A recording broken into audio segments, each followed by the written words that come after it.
So, welcome to the new languages exhibition on the Crannóg. We're looking at some ancient alphabets relevant to Ireland. First of all, we have a look at Tartessian from the Bronze Age, which would have been in Spain on our trade route down to Morocco and into the Mediterranean.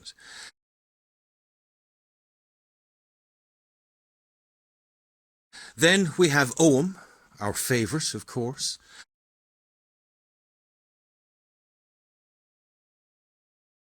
And then the Norse runes.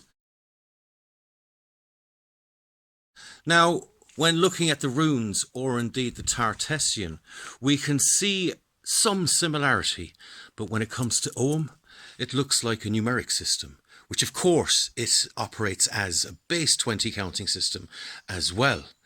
But what we actually have over here with the Tartessian in particular, and the formation of the first Western European language, is they're diagrammatic. They show you how to make the sound in and around your mouth. For example, when we go to this thing, these two that look like A's, one of them, the G-A, ga, you can see that little bit in the middle is like the tongue. And these bits over here with the D's and the T's and the vowels look rather like teeth. And the kind of shapes and what's going on in the mechanics of your mouth are recorded to a certain degree in how these look like.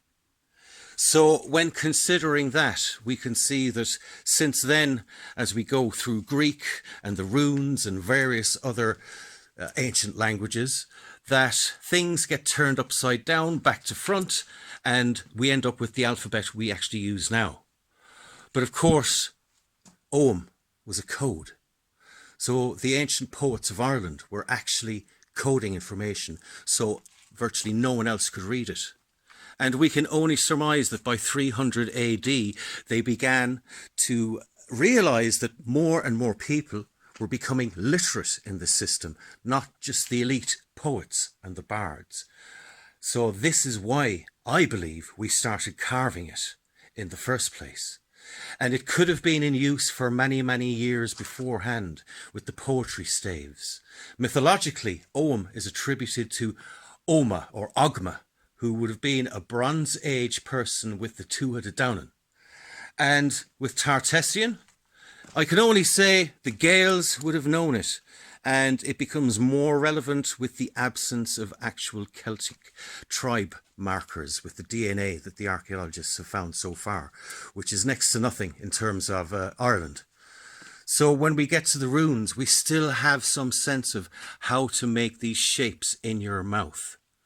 And therefore it's closer to Tartessian, which goes back to the Punic and Phoenician, than indeed it is to Ogham. So come down, take a look at my new exhibition, exploring the shape of sound.